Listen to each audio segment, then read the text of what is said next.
Vježbe za koljena. Početni položaj je ležeći na leđima sa opruženim nogama. Iz početnog položaja jednu pa drugu nogu savijati u koljenima. Savijanje raditi do pojave bola ili maksimalno moguće.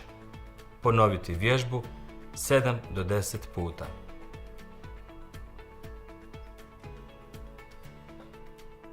Iz početnog položaja noge koje su savijene u koljenu pod 90 stepeni i stopala koja su na podlozi. Uraditi opružanje kroz vazduh jedne pa druge noge naizmjenično.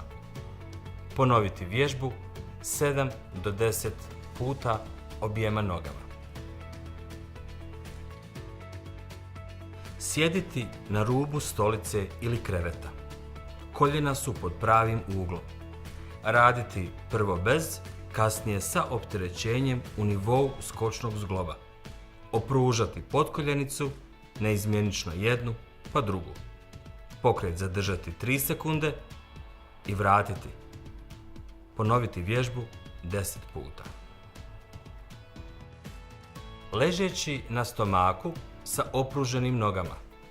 Neizmjenično jednom pa drugom nogom raditi savijanje u koljenima.